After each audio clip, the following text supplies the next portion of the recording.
Бүгүн Балыкчы шаарынын мэриясында Корея Республикасында Кыргыз Республикасынын жарандарынын иши менен камсыз болушун уюштуруу тартиби жөнүндө маалымат берүү жүрдү. Кыргыз Республикасынын миграция жана иш менен камсыз кылуу жана Кореянын эмгек комитетинин ортосунда өз ара түшүнүшүү жөнүндөгү меморандумга ылайык Кореяда жумушка алуу тутумунда 18 жаштан 39 жашка чейинки адамдар катыша алышат. Биздин министрлик көп жылдан бери Корея Республикасы менен иштешет.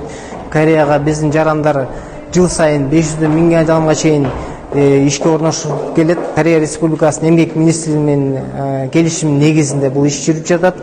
Жана алар ошо жыл сайын бизге келип, жана региондорду, аймактарды кыдырып, элге маалыматтарды жеткиребиз. Корея Республикасынын иш жүргүзүү боюнча жол жоболорун айтып беребиз. Сынактардан өтүүдө адамдын мүнөзүнө жана аракеттерине баа берилет. Ошондой эле физикалык жөндөмдүүлүгү да текшерилет. Жогоруда айтылган жол жоболордон өткөндөн кийин талапкерлер СПАС программасы боюнча тизмеге киришет. Бул тизме Түштүк Кореянын эмгек министрлиги менен байланышкан электрондук бир жалык биргеликте көрсөтүлөт. Анын негизинде кореялык иш берүүчүлөр талапкерлерди тандагандан кийин ишке чакыруу келет. Ишке алынгандар орто жана чакан заводдорунун өндүрүш секторунда иштешет. Чет өлкөдө жумуш берүүчү алдамчылык менен барган аферисттер таргет реклама аркылуу Кыргызстан чегинде жарнамалар берип жатат. Биздин жарандар ошого ишенип, акчага отурган учурлар көп болуп жатат. Биз ошону элдерге жеткирели деп атабыз. Жарнама ишенерден мурда бизден маалымат алыңыздар.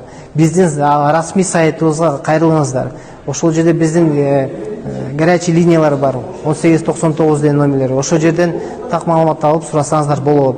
Кореяда иштегиси келгендер Корея Республикасынын эмгек менен иштөө министрлиги тарабынан иштелип чыккан корей тилин билүү жөнүндө сыноодон өтүшү керек. Корей тилин билүү үчүн тестирлөө жылына бир жолу жүргүзүлөт. Корея Республикасынын адам ресурстарын өнүктүрүү мекемеси катышуучулардын белгилеген талаптарга ылайык келүүсү үчүн бардык анкеталарды текшерет. Босого өтүү баалы Корея Республикасынын кадрдык ресурстарын өнүктүрүү кызматы тарабынан аныкталат. Бүгүнкү күнгө чейин дагы Балыкчы шаарыбыздан чет өлкөгө иштеген жарандарыбыз көп. Ошон үчүн бүгүнкү жолугушууда Корея Республикасына иш менен камсыздоо боюнча кызматкери Киминжи дагы өзү келип, Корея өлкөсүнө иш менен камсыздоого мыйзамдуу чегинде кандай барыш керек экен, жана 8 сааттан гана иштеп, Кыргызстандагы кандай укуктар болсо дагы Кореяда дагы иштеп жатканда толук кандуу ушундай укуктарга ээ болгондугу боюнча толук маалымат берип жатат. Кошумчалай кетсек, Кореяда иштегиси келген адамдын тестирлөөнү ийгиликтүү өтүүсү келишимге кепилдик бербейт. Ал үчүн Корея Республикасынын эмгек менен иштөө министрлигинин тастыктамасы жана ишке алуучунун эмгек келишими талап кылынат.